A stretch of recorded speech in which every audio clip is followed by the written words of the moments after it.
Hi, my name's Fiaz Ali, and I went to Sweta. Unfortunately, during this COVID in April, with the company I was with, I went through a bit of readjustment and layoffs. And I had gone through a layoff previously when some companies had shut down. And in the past, I've had outplacement, which I've gone to and used them quite effectively. They taught you a few things like the resume writing. You met in group sessions and had some dialogue and talk. So a lot of positive stuff. But this time around, even though I'd been either both a hiring manager and out interviewing, I was looking for something a little bit more personable, a little bit different. So I was reaching out to some different people. I reached out to about 3 outplacements, including Sweta. And I was looking for that personal touch, something that would carry on more than just a time of 1 hour and a quick discussion. So with Sweta, it was great because she was personable. We were able to talk and have a dialogue. A little different, doing it over the internet as opposed to going in person, which just about every outplacement was going online. So that was a little new challenge for me, but it worked out really well. The video, as everybody probably is aware, has gotten a lot better over time. So so meeting Sweta over a video call was good. Like I said, it was very personal. She asked some questions to get to know who I was, get to know what my challenges was. And this is opposed to some of the other companies out there, and they're not bad companies. They all have their thing that they're really good at. What was different with Sweta is, like I said, the personal one-on-one dialogue that got to know me a little bit with my own challenges and my own career path and some of what I needed. So it was a tailored, sessions that we had, which was good. So it wasn't just a package that we went through an agenda and checked the box each as we went through, which I appreciated. Sweta, would you say you felt the same way? Absolutely. Thanks for sharing that. And it means a lot because I wanted to give the background to our viewers. Before I go and jump it in, I just wanted to see what platform it's working, the other platform. I just want to see. Let's see here. So that way we're ready to dive in. Guys, if you guys have any questions about job search, you can type in your questions there and we would be more than happy to take that in, probably around last minute or so. All right, so it looks like we are live on Facebook. And I know that we're live on LinkedIn. Before I jump in. Hey guys, where are you guys watching us from? What time is it? All right. There's like almost 90 people watching us Fiaz right now on LinkedIn. And I think on Facebook, there's over 25 people. I have not checked the YouTube, so we'll find out later on. Okay. Kind of look like they're from all over the world too. Yes, globally. I have like international audience. There are people watching us from Nepal, Egypt, India, US, everywhere in the world, which is fantastic. Now, without further ado, I just wanted to share one story with you guys why I normally don't bring my client unless they're really special. Let's put it that way, okay? And special circumstances. The reason that I was really inspired by Fiaz was taking that step, the step that,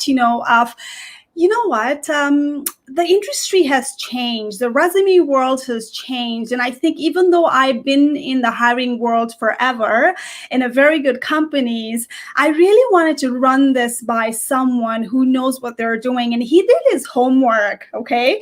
So first of all, I think I posted about me being laid off last year. I was, celebrating my anniversary, and he actually saw that posting. And then he reached out to me, and I didn't even know that he actually was following me, right? So, and I wanted to, for those people, I want to stop here right now. I wanted to tell you one thing. when you're writing the content online, you know what? There was somebody always actually looking at it and feeling connected. And that's what Fiaz did. He was laid off. I posted the story about how I was laid off, how I bounced back, now how I became a career coach. And I think he got connected emotionally. And he reached out to me initially. He said, hey, can we, like, I think I need some kind of, services. Can we hop on the call? I was super swamped, and I asked him to send email to my admin inbox, and my admin replied saying that, hey, these are the services, this is what we offer. And I don't think he was happy with it. And Fiaz is more kind of introvert person. And I got an email to our inbox saying that, hey, I would have loved for you to jump in the call, but that's okay. I was more kind of looking for personalized approach. And as an entrepreneur and coach, that opened my eyes, and I started tweaking the style of me, following up with the client. So that was a huge lesson for me. So thank you, Fiaz. So my team forwarded that email to me, and I personally reached out to him. Hey, how can I help you? Let's hop on the call. And it was a weekend, I think, right? Sunday? Yeah. Sunday, we talked for probably 15 to 20 minutes. And what an eye opener for me, because he already went through that. But this was your third layoff, right? Correct. Yeah. Yes. And it was like, wow, I'm looking at his file. The guy graduated from Queen's University, worked in a Fortune company, pretty well communicator, right? And I'm thinking, what can I do possibly? I think he has it all. Why does he need to come to me? And he's shopping around, right? And that was the second eye opener for me. Sometimes what we feel like is just because you're a hiring manager for years, you bring so much experience, you feel like, I know it all. But I think Fiaz actually literally, I think, brainwashed me into it, thinking that, you know what, this is the investment I need. I need to know what's going on in the resume world, to interview world, to whatnot. And I truly appreciated that. And I bring that stories to other people as well. Hey, career coaching is not a weakness. It's the investment. Right, Fiaz? Yeah, no, absolutely. Okay. So, did you want to add something on it? No, I just to echo what you were saying. It is an investment in yourself, and even though I'd been on the other side where I interviewed people, things change, and things are changing rapidly, especially with the under the pandemic that we're under. There were a lot of other layoffs out there, so I wasn't sure how my resume stacked up to the automatic systems that now a lot of companies are using. Yes. So I appreciated that, that awareness that you gave.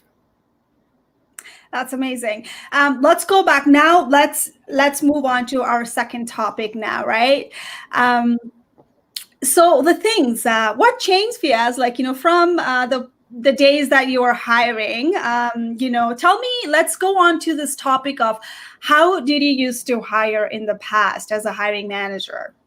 The tools and process, can you highlight? Because we wanted to go on to the topic of how you used to hire, and when you became a job seeker, we are going to pass that second sections, like what changed, what were the things that was changing during COVID. Okay, let's talk about your hiring process as a hiring manager. Yeah. So as a hiring manager, you write the job description, you put it out there.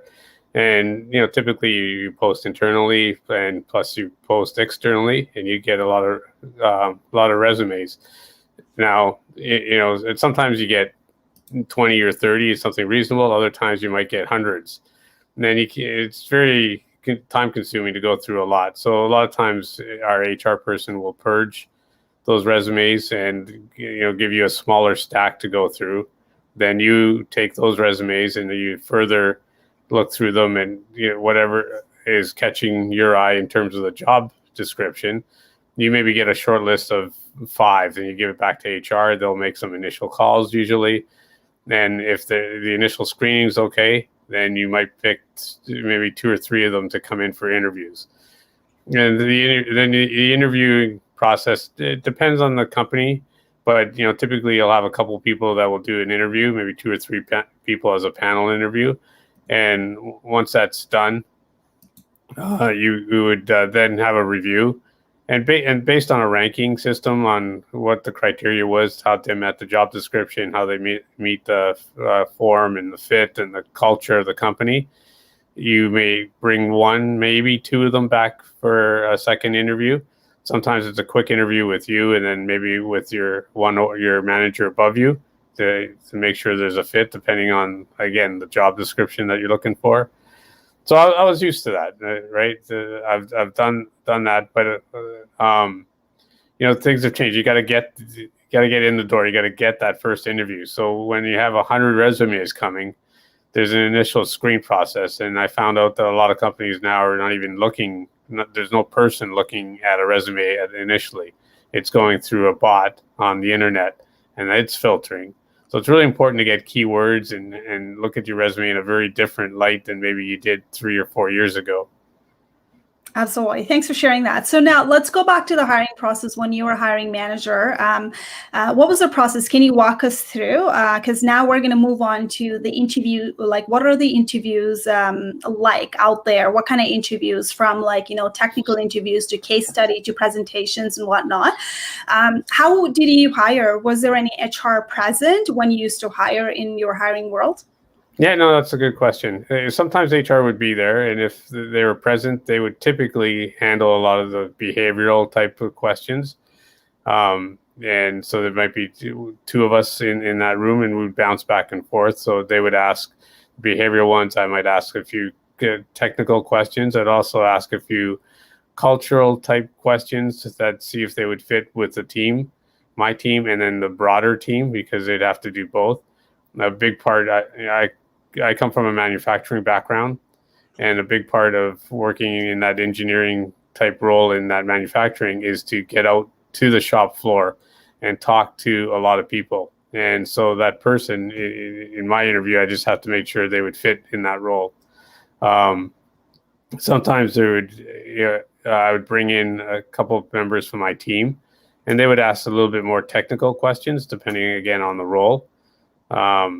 There are a couple of times that you would give a situation and ask them how would they respond to that situation. And again, it's nothing to panic on, because they don't know the company, they don't know the roles. It's just we're looking to see how they would process and think, and would they panic, or would they just ask some good process related type questions. Perfect. And I remember us recalling, back in those days, what was the responsibility of HR? Did they have any say on it while picking the candidate? Did you guys rate the candidate? Walk me through that situation, and I'll add my perspective from my hiring days, how we used to hire. Yeah, no, that's good. So if there's depending on how many people are in there, if it was just me for particular, I would still rank the interviewees based on certain questions like culture, fit, maybe education, and a few other criteria. But typically there's multiple people in the room. So including HR would have a say, but they wouldn't have the only say. They might rank them a little bit more strongly on fit. Other people might rank them on technical, but everybody would have the criteria and give a number to it. So that ranking, we use that to sort out the interview. So if we had 5 people, then we maybe rank the top 2 or 3. Then we'd spend a lot of time discussing those 2. So if it wasn't solely based on a ranking, somebody might have a compelling reason why somebody that was a couple points lower than somebody else, why they would fit better into the organization. And that person may be the one that we bring back for a second interview or a third interview. That's amazing. So I wanted to add that up in there.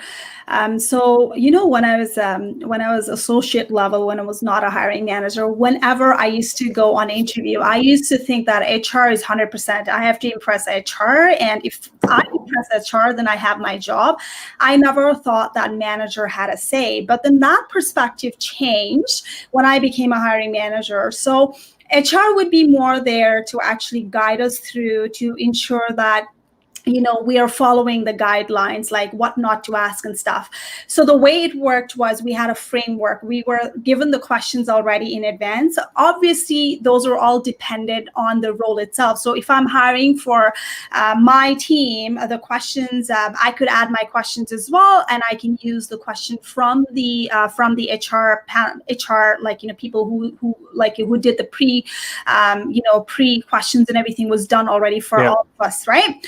So then we would go with we would rehearse, like, what are the questions? Just like you said, HR would be normally asking, like, what do you know about us and stuff like that, right? And then we'll be taking turns, behavioral questions one by one. And there were some things that I wanted to share with the viewer, whoever is watching right now. And next time you go for an interview, maybe write this down on pen and paper.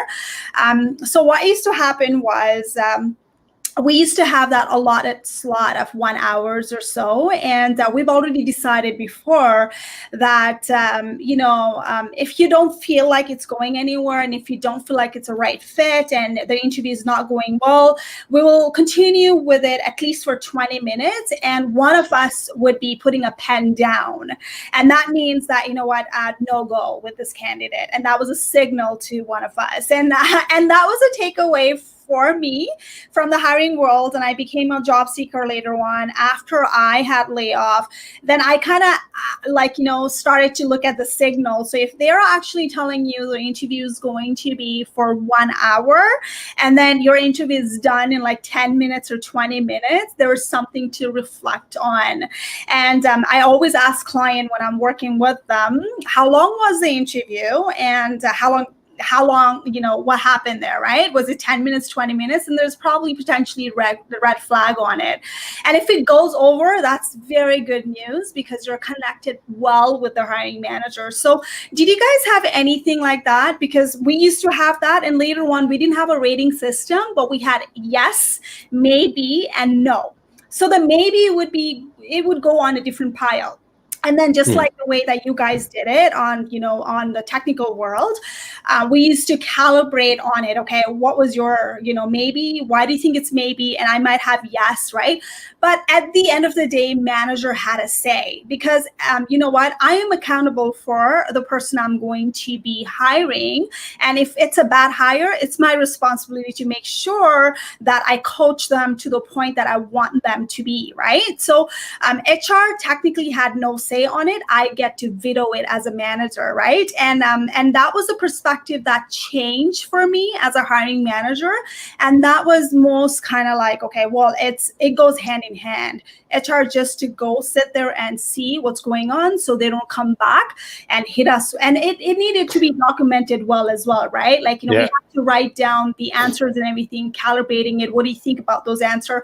So I want people to know there are a lot of things that goes behind the scene. It's not like you're done with the interview, you're done, because they go back. And if it's a mass hiring, it's different. And I'm going to touch on that a little bit later.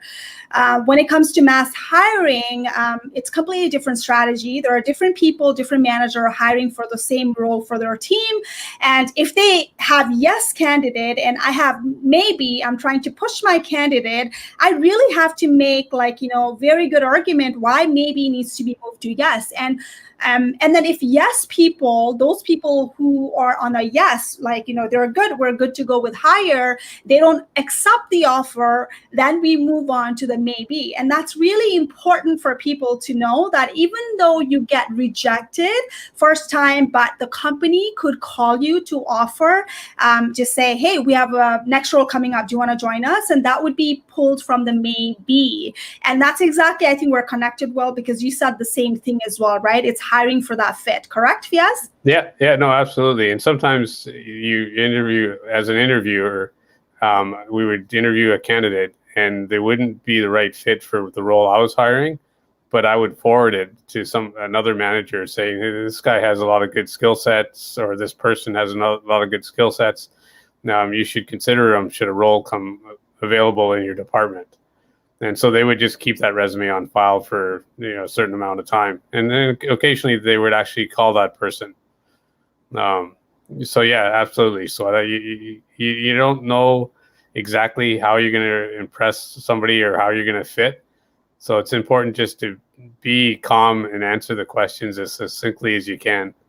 Absolutely. So next step for you is, when you went back to being a job seeker, what changed now that you're into different world now, you're a job seeker? What do you think that actually gave you aha moment kind of thing?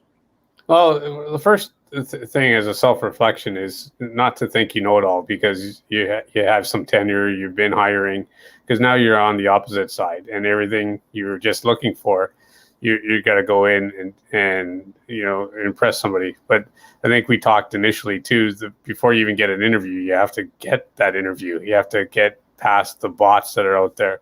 So that was a new thing for me. That ask what changed. It was just the dynamic of what we're in today's world, and how I could improve my resume or improve my social profiles to represent the skill sets that I had.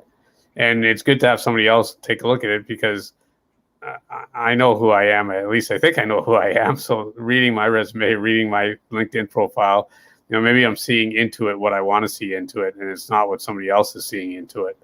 So getting another perspective was excellent. Right. And I know that, sorry, go ahead. No, I was just going to say, one of the things you absolutely did for me was look at my LinkedIn profile and say, you need to put a few more criteria here. Your skill sets aren't coming through. And a few little other tidbits about that social platform that I wasn't really aware of, because I never had to pay a whole lot of attention to it before. And I think I'm really glad that you brought that up. That happens with the tenure folks who are really experienced, and they kind of, and then especially introvert like you, right? They really don't go out there and put the digital footprint together. And for me to actually just knock on the door every time, hey, Fiaz, I need more from you. It was kind of a good partnership we had. So me pushing you, so like, you know what? Let's not be lurker. Let's go out there and get out there, right? So that was fantastic. No, absolutely. Yeah, you held us accountable. You held me accountable. So yes, I did. So the other question I have is, I know that you said it was kind of different because now they're asking me how to coach, and what would you do? There was one question you were telling me, what would you do, kind of thing, if you're that was a very different question to me. So a question of what would you do if the person that you're hiring now becomes your boss? Is that the question you're talking about? Yes. Yeah. How do you feel about that? Because you're in the other boat right now. Yeah. So that's, it's different, right? You have to talk about coaching. You have to be comfortable with yourself. And if that person, achieves a higher level than you out of good merit, you should be proud of that you had something to do with coaching that person to get that position. And if it's a good relationship, it works well, because you're always going to have somebody that supports you from above you. That's a very good point. A lot of leaders, what they think is they need to control everything. But I've always looked at it as delegate so much that when you're not there, team is able to function on its own. And that's a great leader, right? Making someone else a leader. So I love the answer you provided. And I know one time you said that there was some kind of testing that was involved. It was, tell us more about the personality testing, which is huge in the market that you had to go through right now. Yeah, so that was very new to me this go around. So there's a lot of companies that were asking for a psychometric test.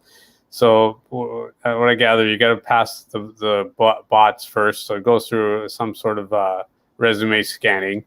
If you pass that, then they send you to do a psychometric test. And it's usually some aptitude or logical thinking type of test.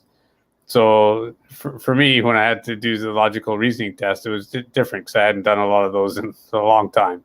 So the first one, it took me a little bit longer to go through. So what I did is, I took that as a hint, and I just signed up for a few courses. I gave a few tests so you can practice and get your mind thinking in that process. The aptitude. Yeah, I was just going to say the aptitude test. Sometimes you just have to answer the questions as they come up, because if anybody's ever taken one, they give you two scenarios. You just got to pick one, and usually the answer that comes to your mind first is what you want to put down. You don't want to overthink it. Some of the tests give you a time limit. Some of them give you a little bit longer. but you don't want to dwell on it. And the best hint I would give to anybody out there that gets that is just put down that first thought, carry on. If you're stuck on something, leave it and keep going, and then come back to it if you have time. Love that point, because that's exactly what I tell my client as well. And that happens to me as well. Whenever it's a human brain, right? Whenever we're doing multiple choice type of questions, your brain actually scatters everywhere. And I always tell them that usually go with the first instinct, and you know what, move on, because you don't know if the tests are, timed. And I know one of the client that I'm working with in a leadership role in IT, what he told me that there was a software out there as well that their company used to use, where when they're doing the testing, they actually watch you. They can actually, so if I'm not on a camera, or when I'm not writing a test, the software actually literally checks everything, and you fail it too. There are softwares out there that companies are using it. Be very mindful and cautious. You are being watched. And the other test that it's going on right now, virtual world, especially in the banking sector and the contact center environment right now, simulation test is going on. And it's more often than usual. It used to be the past thing, but it's more and more. And I also have a couple of clients, the role play, the behavioral questions are now being recorded, and then you're supposed to submit it as well. So these are the things. It's huge right now in COVID world right now. So what about the personality test? Can you hack it at all, or is it just the way it is? What do you think, Fiaz? I mean, they're designed by psychiatrists and PhD people so that it's not obvious to hack it. So if you're spending a lot of time trying to figure out the questions, which way you should answer, then it's not going to serve you any good in the end anyways, because in my opinion, if you do that, you're going to get hired, but then they're going to have a false pretense. And if you're under a probation, or 3 months later, they're going to see who your character is coming through, and you're not going to be happy. They're not going to be happy. So my suggestion for those, it's like I said, you read the question. What usually pops into your mind first is the answer that should go down there. And if you're stuck because an answer you're not really sure, like I said, skip it. Don't try and overthink it, and come back to it at the end. There's several of them out there, right, Sweta? Yes. As I know. I know. There are so many personality. You had to go through what? Was it DISC? I've taken the Briggs and Myers previously. I've taken DISC recently. Okay. If people know what those acronyms are. Guys, Google it. And there are a lot of personality tests. Do not assume. So these are the personality tests for people to identify the fit, if you're fit in the team. And these are all and there are companies out there, just so you know, that when they create this test, they already have a model of people who are already working there. So based on the result they had from the previous batches or whatever batches, they're like, okay, if these people are answering these kind of questions this way, the model, then you know what, these people are going to be successful. These people are right fit, and they've already, the software actually does that. So if you don't, they're comparing you with the existing employee they might have already. These are real tests, and they really truly believe in it, right?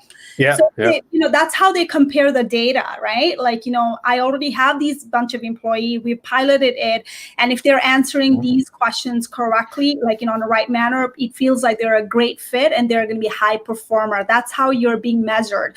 And my advice to job seeker is that's why it's really, really important for you to actually come up with the information interviews, just to see, go around the department and ask, and know the process. How do they hire, right? And if the employees are high performer, you get to know that from information interviews. Now, the other question for you, Fiaz, is, well, congratulations, you got the job eventually. Yay, right?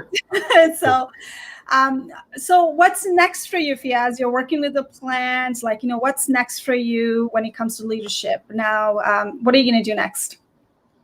In my career, you're asking? Yes. Sarah? Yes. Well, I mean, I've been 3 months into this job right now, a little different as we're in this COVID and a lot of restrictions. So a little bit more of a learning curve.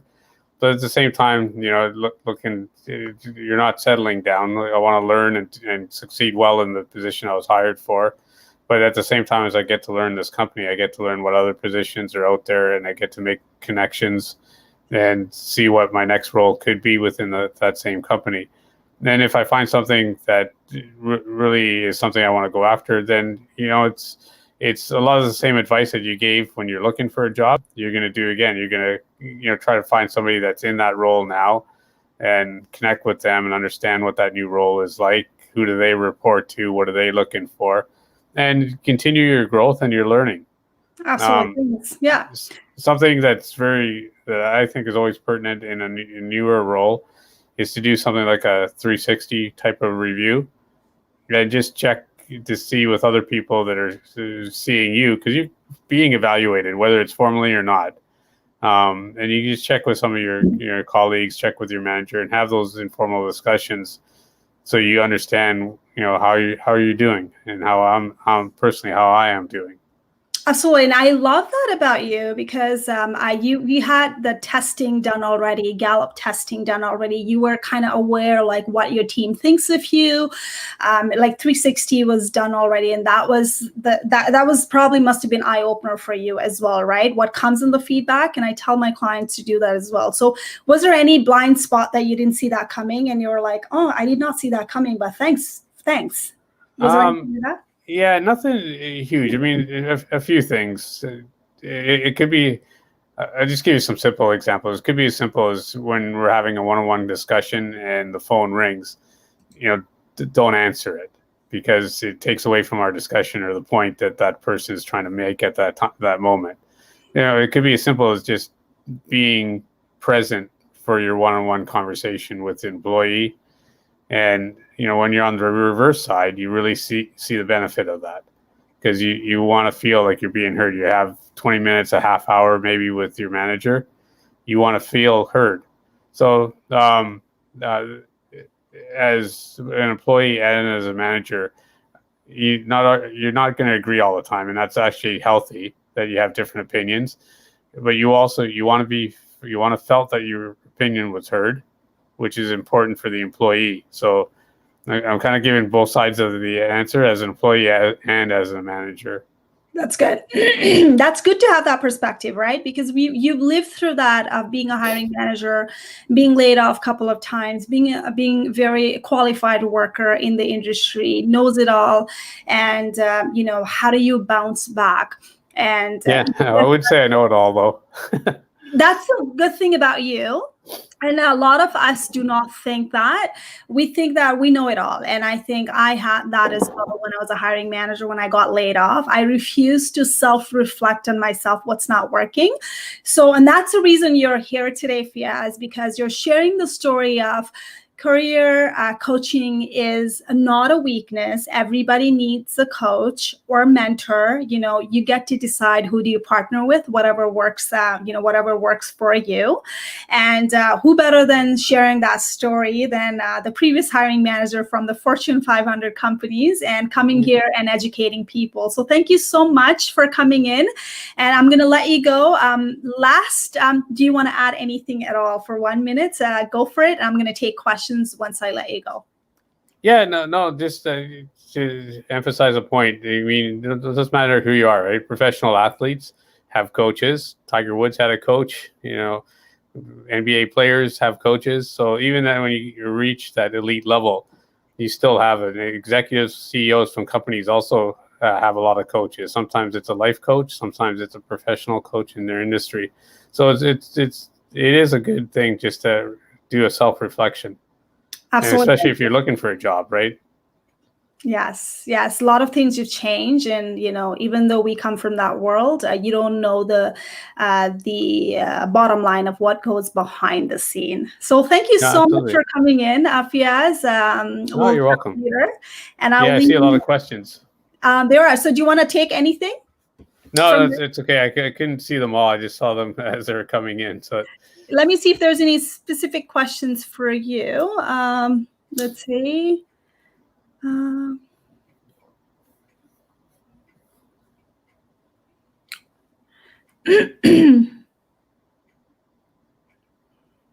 I'm just going to pick the question that applies to you. Then I can.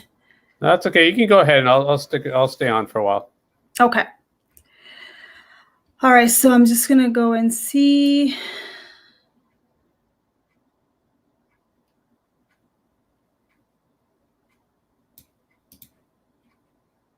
Subham is watching. Yeah, connected with him. Oh, you did? Okay. Yeah. You get a lot of a lot of things. All right. So I'm going to pick one question. There was a. Okay. Mohammed says, how much behavioral and cultural questions play a role in the hiring process with respect to technical questions? You're from technical field. Do you want to take that on? Yeah, no, there's a large role because you can be very technical, very good, and unless you're being hired for a role you're an individual player and you're just more a researchist, the behavioral and cultural fit is huge because you need to interact with other people, especially if you're in that manufacturing field where I come from. No matter what idea that you have as an engineer or a group, you have to implement it with the operators and mechanics out on the floor. And if they don't get the buy-in and understand it and work with you, they can not make it not run. And so a very good idea becomes very unsuccessful. That's really right. And I don't know, correct me, how do you feel about it? Because you come from that technical world. I've heard a lot of time when people are really techie, they know the hard skills left and right, but when it comes to soft skills, they kind of miss the point. And I think that's exactly what you're talking about, correct? Yeah, that's right. Okay, and you definitely need to, just because you know it all, that does not mean that you can be a good team player. You definitely have to mingle well and fit in the culture. And when I used to do hiring, I just didn't want to hire everybody the same, right? I would have a couple of extrovert, I would have a couple of introvert, and take a look at it. And even when I'm doing the discovery call within my own business to actually work with the clients, if I sense that, there was something, this person is not coachable, or I feel there's gonna be a lot of pushback, the person's not going to move the needle, and they're not used to unconventional method of job search, I don't work with them, because you got to accept, you got to be self-aware for it to actually work with me. Otherwise, as a coach, you can't just help them. Yeah. That applies everywhere, I think. And this is the questions. What would you recommend to fresh graduates? How do you do the job hunt if they did 1 or 2 internship during studies? I mean, Mohammed, are you in technical field? If it's a technical field, then it's different, versus when you are not on a technical field.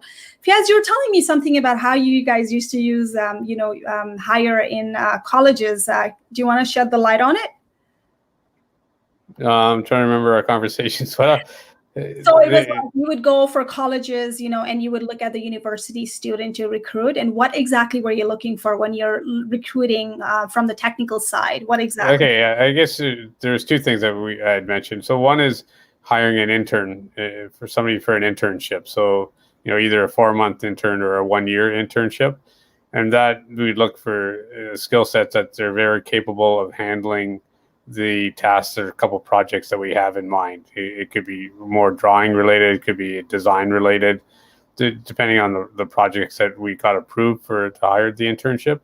But at the same time, when we hire interns, we're also looking for future employees. So somebody that could maybe come in. So it's hiring an intern is a nice way to get a test to see if that person is going to fit in the culture, give them a chance to grow within the industry that you're in. Then you never know, that person could be the next CEO for one way, or the next manager, or just could be the next technical subject matter expert, which I think in today's world a lot of people are acknowledging are relevant. Some people don't want to be the CEO. To answer the other part of the question, though, if we're hiring for part of a technical team as a permanent employee, again, you're looking for a skill set, but culture and behavioral also fits. Because as with any team, you want to bring skill sets in that person has, but that will share and work complementary with the other people on your team. Absolutely, that's right. That's right. So the other thing is the other thing that I wanted to add is. Um, So what are some of the red flags you look for in interview question, Fiaz, when you're interviewing people? The red flags could be if if they answer a lot about I did this. You want to hear something that they led and they did, but you don't want the whole conversation to be all about them, because that's a red flag that they're not a team player. So you want to hear a little bit of maybe if they led something in their personal life, in their home life, in the sports team or church or something, and then if they can give a good example. So another red flag is what I think you and I have talked about this before. You can say a lot of buzzwords and Google a lot of buzzwords for that company, but unless you can back it up with a good example, given a clear situation. What were the obstacles or tasks that you had to do, what the actions that you did, and what were the results in a very concise manner to back up the words that you're saying. That's a red flag too, that somebody didn't really accomplish what they're saying.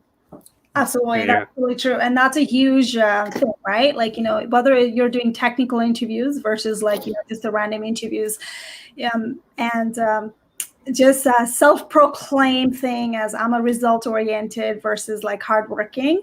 Plus, why am I result-oriented? Example is the must, even though they don't ask you, tell me about your strength.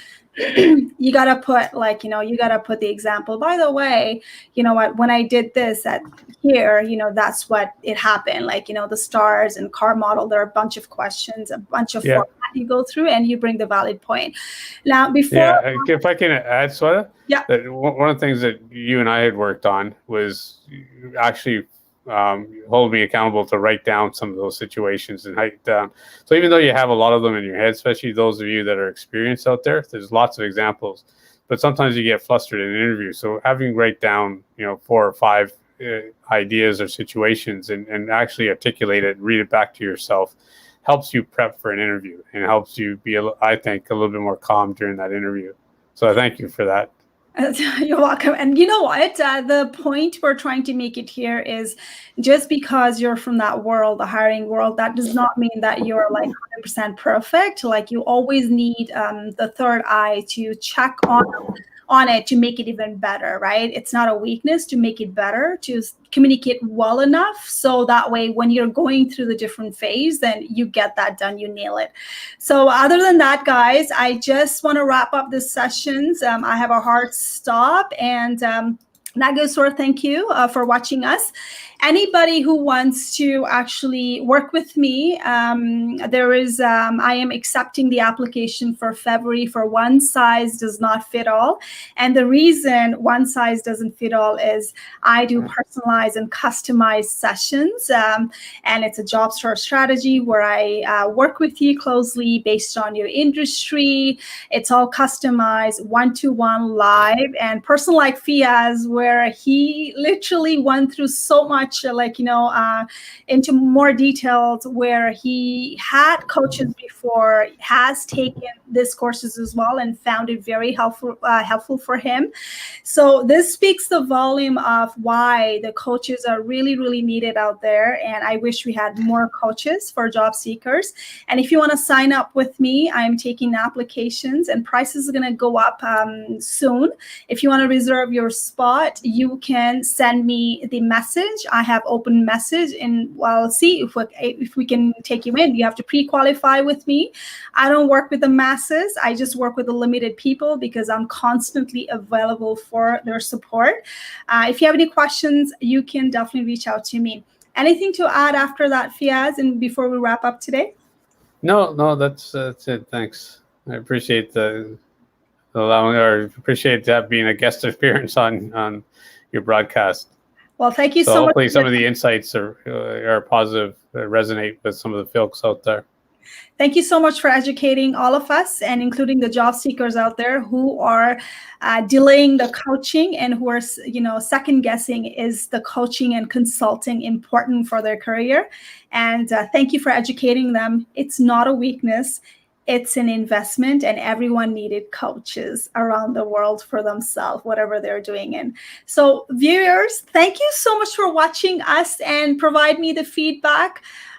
You can reach out to me through messaging. I have stopped accepting the connections. I'm maxed out, but we can always carry it offline through the messaging on LinkedIn.